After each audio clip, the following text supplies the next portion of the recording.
Yeah, welcome everyone to the viewers of Data Quest. And today we have with us Jaspreet Bindra, founder AI and Beyond and Tech Whisperer Limited.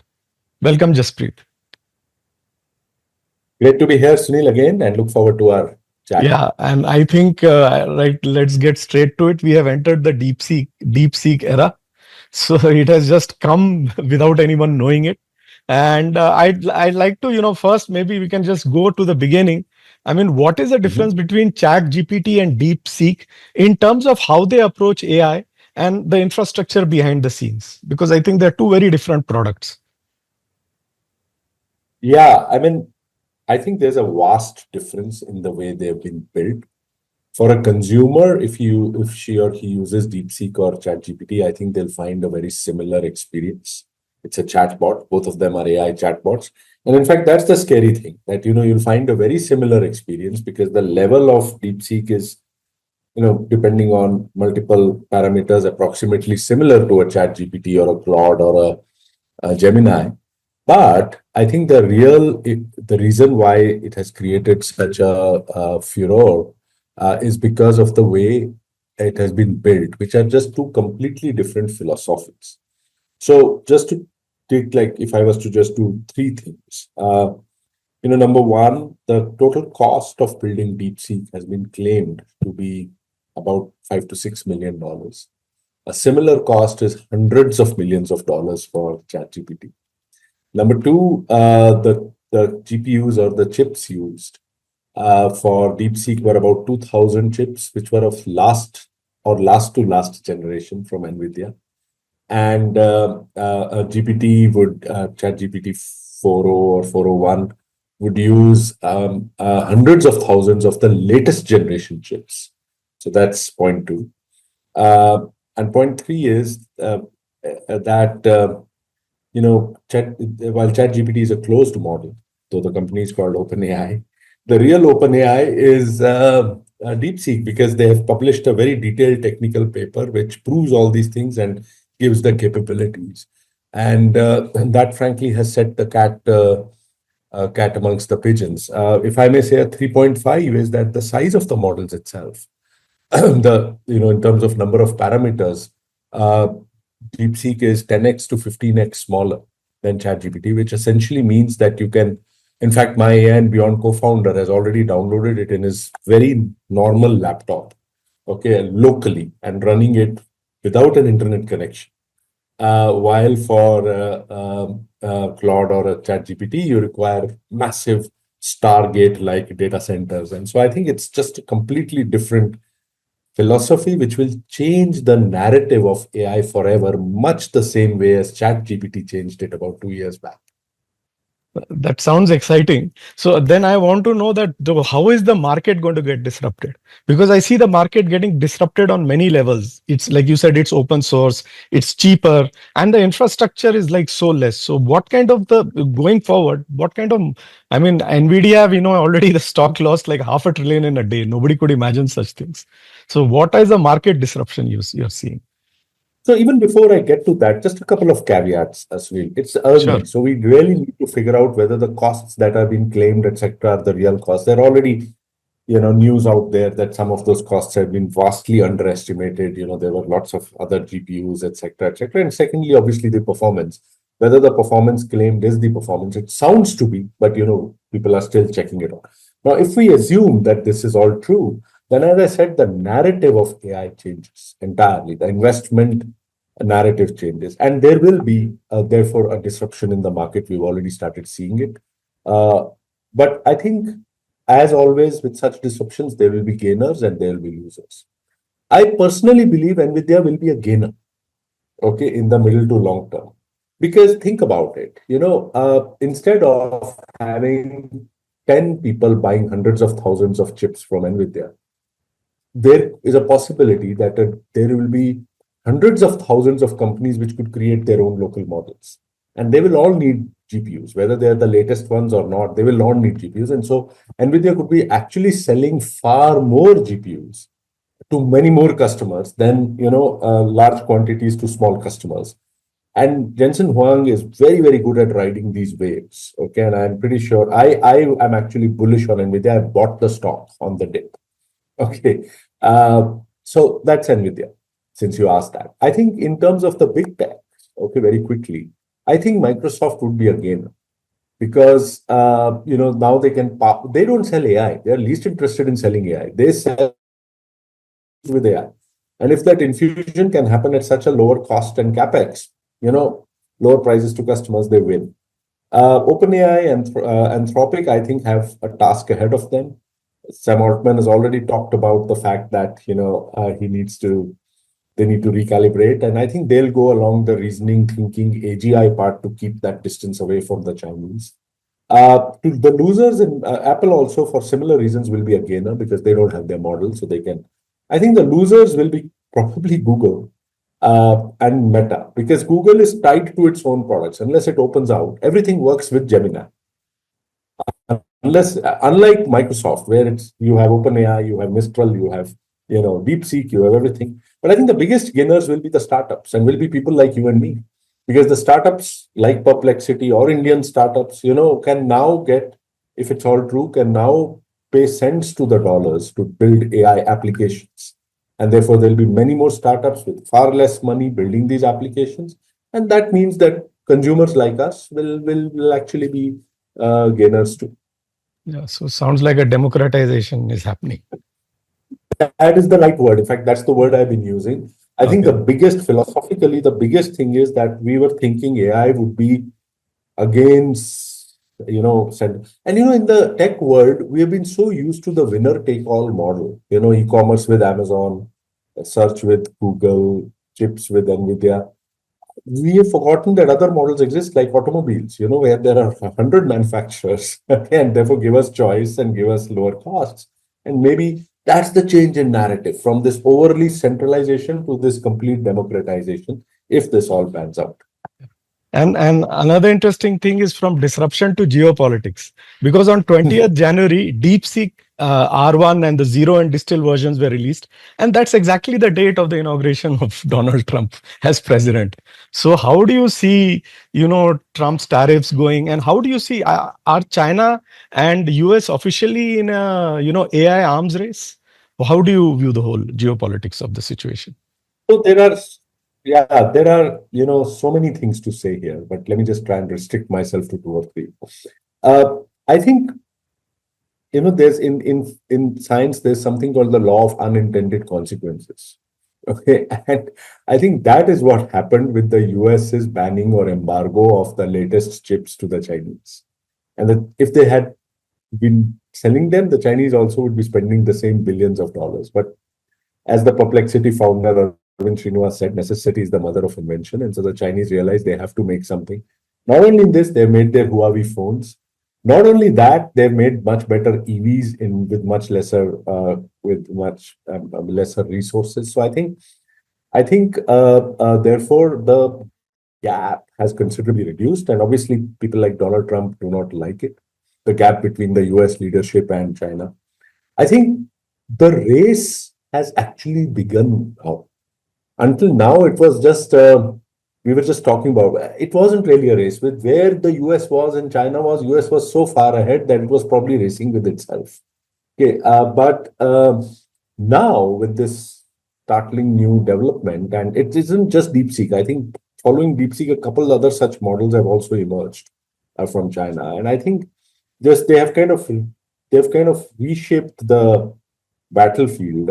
I think they've gone and read Sun Tzu's Art of War quite carefully, and I think the real battle begins actually now. And obviously, it's a big geopolitical issue. When we say data is the new oil, it's not just about the money. Like oil shaped geopolitics earlier, AI and data will shape geopolitics now. Mark Anderson of A16Z did say that this was the Sputnik moment for the US, and I think the geopolitical race for supremacy over AI has actually begun in earnest uh, with this year, the beginning of this year, with both Trump and DeepSeek causing complete freaking out the global order the way it stood for the last few years. So really, 2025 has begun with a bang. I don't know what's going to happen by the end of the year. And so there's another thing, again, it's made in China. It's a Chinese app. So what are the data and security, implications? One is that, and second is like India and China are not on good terms. So if you ask it about Arunachal Pradesh border, you're not going to get the answer you like. So just looking at the Absolutely. whole picture, how does it fare? Well, other than the geopolitics, I think there are two concerns vis-a-vis China and this model coming from China. The geopolitics one is obviously there.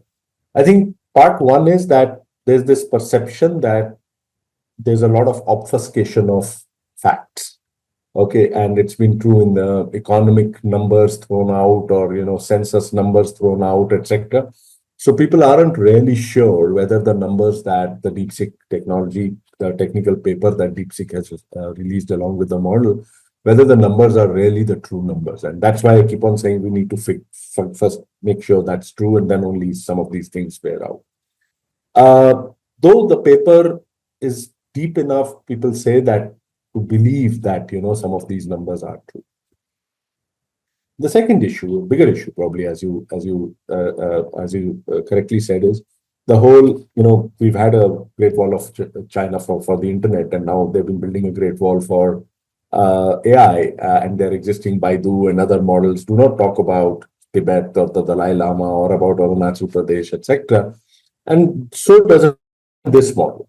Yeah, this model actually acts quite humanly. In fact, if you ask questions to it, sometimes it'll start talking about China's repressive regime, and then suddenly pull back and say, "Oh, this is beyond my scope. This is doesn't." And so, but because it's open source, and that's the key thing, because it's open source, another company can take it and actually, tweak it to have that information coming in. Because it's open source, the model doesn't have to be hosted out of a data center in China. It can be anywhere. In fact, Perplexity, which is a very fast mover, has already done that. Arvind Srinivas has gone on LinkedIn and Twitter, and he's given answers which actually give answers about Tibet, etc. As well as, he's hosted the model in the US. So I think because of the open source bit, the latter part is less worrisome. The big worrisome part, just to conclude, is much like people are fearing in TikTok or in Huawei, is there like a backdoor into this? Because what happens is, if suddenly with this prices and performance, the world's AI will be built on Chinese models, not on OpenAI or US models. And that basically means that probably, there's this whole security threat, which could become a big sticking point in this geopolitical warfare. And also another thing I wanted to ask is like you said, initially the US was racing with itself. Now it's a two-horse race. Can a third horse enter? I mean, I'm looking at India because, India only has like something like UPI, which is a world leader. And it's a coincidence that Sam Altman in India, he says that a 10 million startup has no chance. But I mean, even if the figure of 6 million is not true, I'm sure it must be somewhere there. So Sure. where does India or any other country figure into this race now? Or is it hopeless for No, us? no, I do think there will be a third horse, and maybe a horse. Okay, maybe the five horsemen of the apocalypse. Who knows? Okay, but there will be more horses if the economics are what they are. Okay.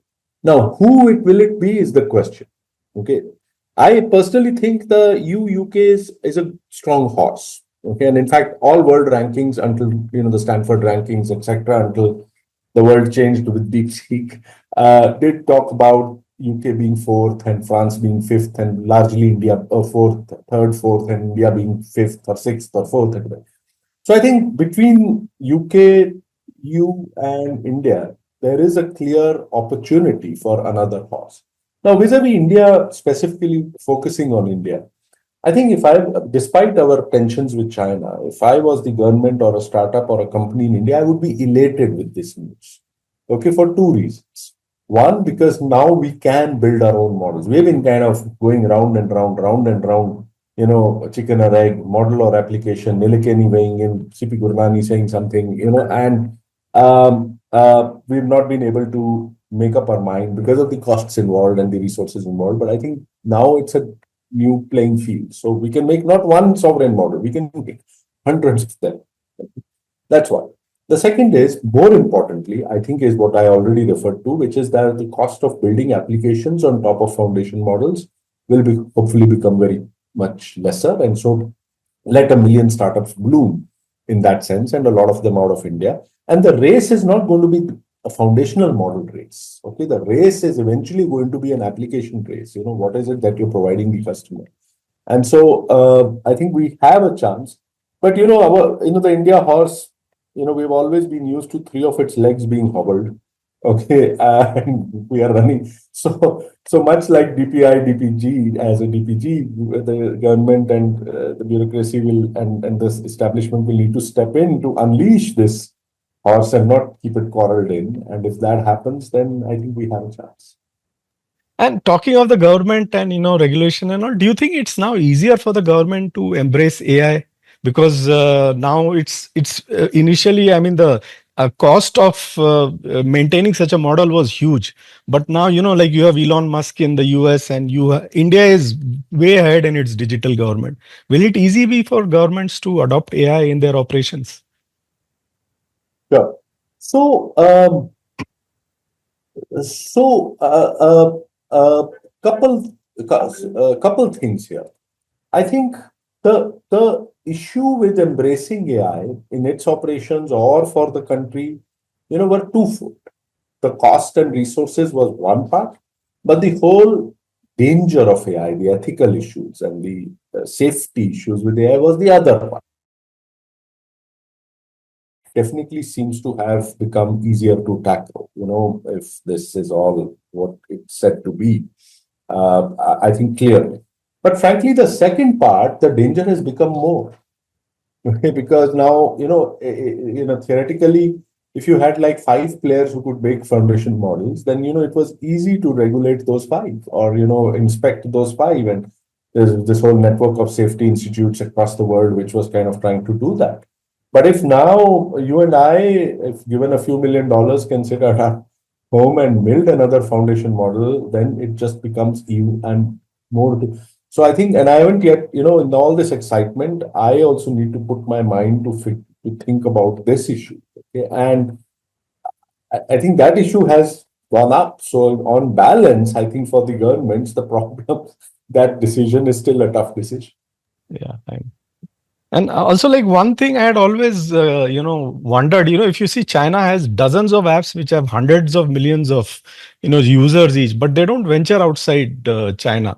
One was like TikTok, and TikTok took the world by storm. It was, it was beating Google and YouTube traffic when the bans happened. And I think in 2024, TikTok search, in fact, has beaten Google search for the first time. And now you have this. So, I mean, why don't they release their apps into the world to create It's a very disruption? interesting question. And, I've forgotten the exact term for it. There's a historical term. I mean, the Prime Minister of Singapore has spoken very eloquently about it. You see, China historically has never wanted to be a world power. It's not a crusading kind of the people, unlike the West, which has always, or even the Middle East, and anchored by Islam, which has always wanted to be. The Chinese firmly believe that they are superior to everyone else in the world, and for them, they want themselves to win within themselves. So they are not as much in the game of world domination through even their technology or their apps as the philosophy of the Western powers. Now, this is speaking at a philosophical level, but speaking at a practical level, China's apps are in Chinese, okay, and they built for that, and and the culture is extremely unique, and they built for that culture. India, on the other hand, because of the whole British, Raj, etc., has a very pro-Western kind of an outlook. Whether we like it or not, we look to the West, we don't look to the East. And it's much easier, and with our knowledge of English, etc., it's much easier for us to kind of integrate with the West. And therefore, we sometimes wonder that why doesn't China, with all its resources and all its products, as you said, do so? But I think the Chinese language, the very unique culture for which they build all the stuff for, and the fact that they have 1.4 billion people with a per capita income 5 to 6 times that of India, which is a huge enough market, okay, for them to become as large as the as some of the US players. Yes, some have broken out, and the government also does not proactively encourage that, frankly. Okay, it's not in their interest to kind of, and then there's also the censorship angle. Okay, and so, so with all of that, I think yes, a few have broken out, like TikTok, as you said, but it's an exception which proves the rule, frankly. That's quite interesting, but I just thought of something which I read somewhere, about the Anglosphere. They say like the British Empire, they Mm, built on the Roman Empire, and the American mm, Empire could build on the British because of the same language. Now, China cannot be mm, the next layer. And so one mm. analyst said that India can be the next layer because we have the most English speaking people in the world. So India can be the next layer of the Anglosphere. So do you think that's an interesting theory? It is. It's far beyond my Okay, even the no even the not an boundaries of issue. my expertise area. But I'm very interested in this, and yes, it's very Okay, possible. But yeah, I think it takes more than just the English language. right. Okay, and it takes a lot of soft power Soft to be power, yeah, projected, yeah, and hard power, yeah, both. yeah, And I think at this point of time, we are not close anywhere close in the yeah, hard power and the software as China is, yeah. especially in the hard power. But yeah, it's very possible what you're saying. Yeah. So I'd just like to maybe end on one question for our viewers. How does the common user and common citizen cope with all this? Because I remember there were products which used for decades and years.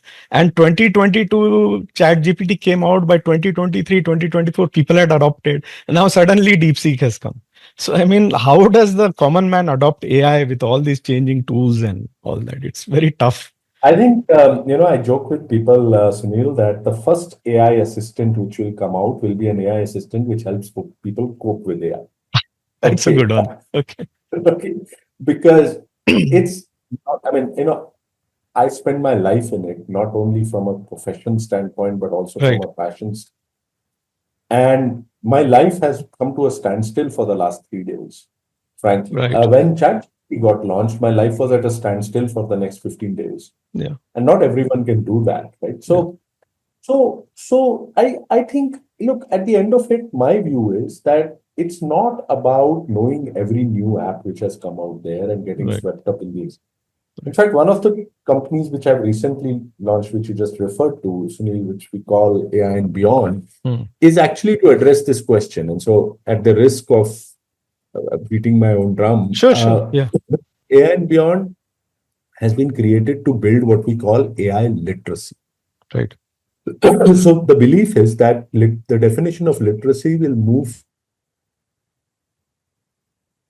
from arithmetic and working with all these AI tools as natural.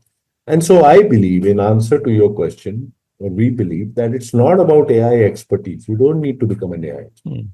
Okay, it's not about training. Who trained us on WhatsApp or Google? Okay, and it's not about deep expert. It's not about upskilling, the word Right. which is used often. Right. It's about just embracing these tools and learning how to be literate in them.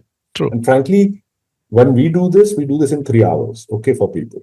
Hmm. Okay, and then, if it's like knowing a computer language when you know how to code. Okay, if you really learned how to code once, it's easy to move comparatively languages. Similarly, here, if you know how to use 2 or 3 of these tools well for what you do in work and life, then it's about newer and newer of them coming in, which you can start experimenting with, and some of them will work for you, some of them will not work for you. It's not necessary to master everything that is coming. So, are you writing the book, The AI Whisperer? I own the domain, let me just say that way. Okay. Okay, but this AI never lets me write. The interesting part, see the irony here, Sunil, Yeah. that frankly, I have been, and a lot of publishers have been after me since ChatGPT, Yeah. okay, to write this book. The Yeah. problem is, by the time I finish writing the manuscript, the world would have changed. Yeah. I know. Then, even if I manage somehow to keep an updated manuscript, by the time Yeah. it goes to a printing press and gets printed, I would be a laughing stock if that book came Yeah. out 3 months after, I had written it. So you can't write any. Yeah. That's quite interesting. Anyway, Yeah. thank you so much for your time. It's been absolutely great talking to you and catching up on this new development. And yeah, lovely to talk to you again. So look forward.